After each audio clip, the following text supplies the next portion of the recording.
और भारत यही चाहेगा कि इस मुकाबले को जीतकर सीरीज अपने नाम की जाए। जोहानिसबर्ग में एक डोमिनेटिंग परफॉर्मेंस टीम इंडिया की तरफ से दिखाई दी थी। इंडियन टीम पूरी तरीके से फॉर्म में नजर आ रही है और उसको देखते हुए कहा जा सकता है कि टी20 सीरीज पर भी कब्जा आज ही हो जाएगा। भारतीय समय अनुसार 9:30 बजे ये मुकाबला शुरू होगा। हमारे साथ हमारे क्रिकेट एक्सपर्ट हैं मनिंदर सिंह, उनके साथ हम बातचीत करेंगे। लेकिन सबसे पहले आपको दिखाते हैं कैसे अफ्रीका को पीटेंगे और फिर टी20 सीरीज भी जीतेंगे।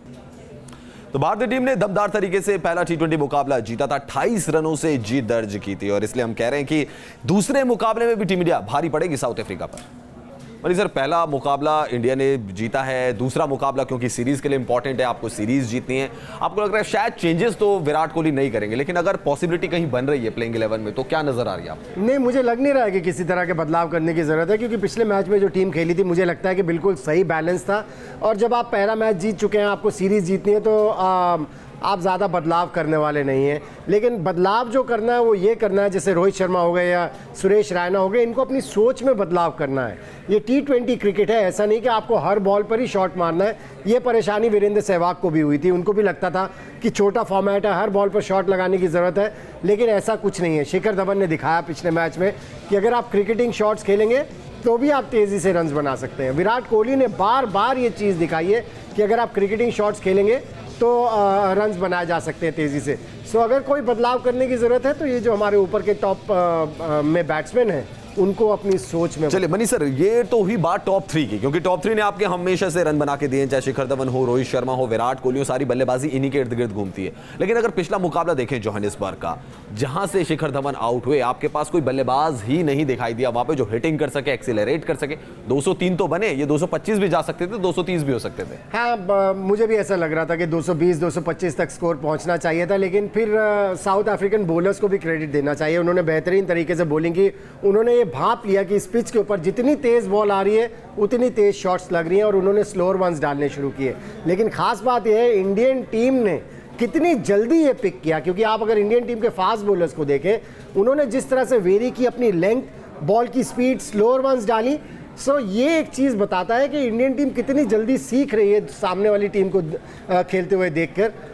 साउथ अफ्रीकन बॉलर्स को मैं क्रेडिट दूंगा, जो आपने सवाल किया कि बाकी कोई एक्सेलरेट नहीं कर पाया। अदरवाइज मनीष पांडे, महेंद्र सिंह धोनी, इनमें वो कैपेबिलिटीज़ हैं कि एक्सेलरेट कर सकते हैं। केवल इनको भरोसा दिखाने की जरूरत है, इनको कॉन्फिडेंस देते रहने की जरूरत है। चलिए एक संभावित प्लेइंग 11 देख लेते हैं, जिसमें ज्यादा बदलाव तो नजर नहीं आएगा। जोहानिसबर्ग में भारत ने टी20 मुकाबला जीता था, सेंचुरियन में जीतने की कोशिश करेंगे।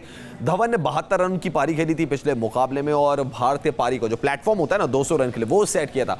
रोहित शर्मा ने पहला ओवर जबरदस्त खेला था और उसके बाद लेकिन रंग में नजर नहीं आए थे। लेकिन जिस खिलाड़ी पर नजर आएगी सुरेश रैना, वो क्या कर पाते हैं, कमबैक सीरीज उनकी है, कितना धमाका वो कर पाते हैं। विराट कोहली ने 26 रन बनाए थे, वो तो हमेशा से अपनी फॉर्म को कैरी करते हैं, चाहे क्रिकेट का कोई भी फॉर्मेट हो। मनीष पांडे 29 रन पे नाबाद रहे थे, सिर्फ एक 6 मारा था उन्होंने इसमें। हार्दिक पांड्या जो जोहानिसबर्ग में शुरुआत में जो एक इनिंग खेली थी, इनफैक्ट केप टाउन में जो खेली थी 93 रन की इनिंग, उसके बाद से बल्लेबाजी में कुछ खास नहीं किया हार्दिक पांड्या ने। तो ना वनडेज में किया, टी20 में भी जैसी उनकी दिखनी चाहिए वैसी नहीं बल्लेबाजी नहीं दिखाई दी। भुवनेश्वर कुमार ने 5 विकेट लिए थे और अपनी जो नकल बॉल होती है ना, जो अपनी स्लोअर बॉल्स होती है, उसमें बड़ा परेशान किया, साउथ अफ्रीका के बल्लेबाजों को बांधा। जसप्रीत बुमराह, उनसे ज्यादा उम्मीदें रहेंगी और जैसा कि विराट कोहली ने कहा कि जब तक सीरीज नहीं जीतते शायद बदलाव की भी उम्मीद इतनी ज्यादा नजर नहीं आ रही है।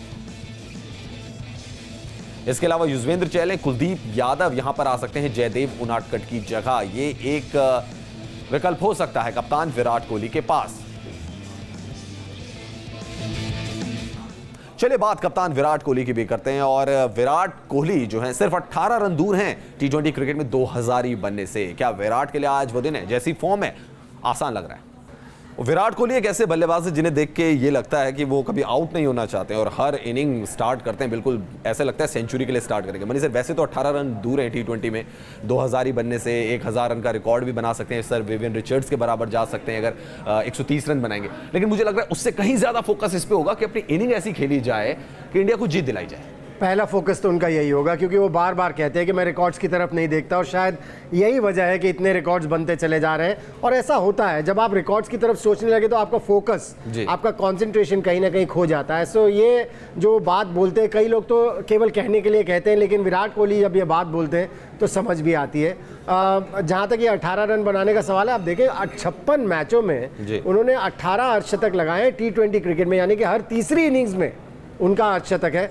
और एक लौते बैट्समैन वर्ल्ड क्रिकेट में ऐसे होंगे जिनके तीनों फॉर्मेट्स में 50 की ज़्यादा के औसत से रन बनाए। सो ये 2000 रन बना लेंगे। मार्टिन गप्टिल और मैकलम ने बनाए, लेकिन उनकी 35-37 रन की एवरेज है, जो कि T20 क्रिकेट में बहुत बढ़िया मानी जाती है। लेकिन विराट कोहली के क्या कहने, जैसे आपने बताया मैचेस फिनिश करते हैं, नॉट आउट जाते हैं, जिसकी वजह से उनकी एवरेज इतनी हाई है। जी हाँ, बिल्कुल, एक दमदार पारी की जरूरत और होगी विराट कोहली से, और विराट कोहली खुद भी ये जानते हैं कि वो रन बनाएंगे तो टीम इंडिया को जीत भी मिलेगी। लेकिन बात सुरेश रैना की भी कर लेते हैं। पिछले मुकाबले में फील्डिंग दमदार रही थी, 3 कैच सुरेश रैना ने पकड़े थे, लेकिन बल्ले से बनाए थे सिर्फ 15 रन। और टीम में अगर अपनी जगह को बनाए रखना है तो फिर सुरेश रैना को सेंचुरियन में कोई बड़ी पारी खेलनी होगी। सर, अगर आपने गौर किया होगा तो पिछली टेस्ट सीरीज की बात कर लें या वनडे सीरीज की भी बात कर लें, एक ऐसा कॉरिडोर था जहां पे कैच बड़े छूट रहे थे। सुरेश रैना ने आके कम से कम उसको तो कॉम्पैक्ट किया है कि 3 कैचेस पकड़े, और जो रविंद्र जडेजा की कमी खल रही थी फील्डिंग में, उसको पूरा किया वहां पे। फील्डर तो बढ़िया है, इसमें तो कोई शक की बात ही नहीं है। केवल कैचेस बहुत छूट रहे थे ना वनडे सीरीज में इंडिया के। नहीं, मैं सुरेश रैना की इस समय बात कर रहा हूँ। लेकिन अगर आप इंडिया टीम की कैचिंग देखें, इंप्रूव होती चली गई है पूरी सीरीज में। अगर आप देखें टेस्ट मैचेस में काफ़ी छूटे, फिर उसके बाद पहले 1-2 वनडेज में छूटे, उसके बाद श्रेयस अय्यर ने 2-3 कैच छोड़े जो याद है। अदरवाइज मुझे नहीं याद कि इंडियन टीम ने कोई कैच छोड़ा हो। अगर आप देखें बुमराह ने भी कितने बेहतरीन 1-2 कैचेस पकड़े हैं। सो फील्डिंग इंप्रूव होती चली गई है। लेकिन सुरेश रैना का जहाँ तक सवाल है, जब इस तरह के खिलाड़ी टीम में आते हैं तो फिर बाकी टीम के ऊपर भी उसका असर बनता है, जो कि मुझे लग रहा है इंडियन टीम के साथ हो रहा है।